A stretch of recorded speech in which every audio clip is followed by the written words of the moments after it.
Le langage des oiseaux est accessible à tous. Il y a quelques mois, j'ai publié l'article Comment accéder simplement au langage des oiseaux et j'ai aujourd'hui envie d'insister sur le fait que le langage des oiseaux est accessible à tous.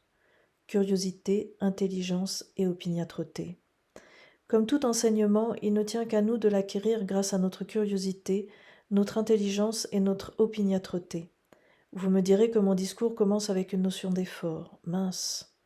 Si c'est accessible, alors ce n'est pas forcément accessible à tous. Bah si, c'est comme l'eau et la terre, c'est là, mais il faut un minimum de travail pour pouvoir les utiliser.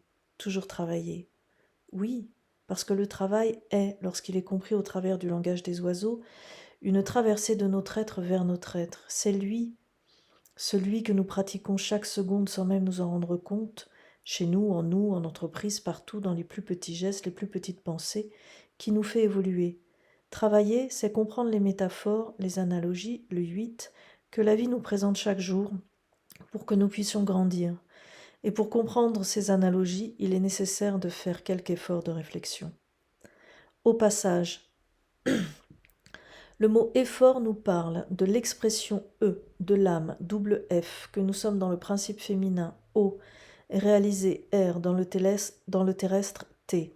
En plus clair, ce mot nous parle de l'âme que nous sommes qui se réalise, grandit, apprend, évolue, grâce à son incarnation terrestre.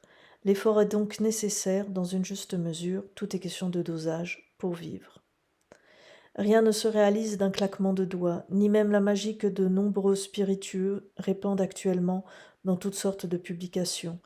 Cette magie-là n'existe non seulement pas, mais l'idée même qu'elle puisse exister empêche ceux qui y croient d'évoluer, car ils restent bloqués dans un système qui énonce que tout vient de l'extérieur et non de notre propre réflexion.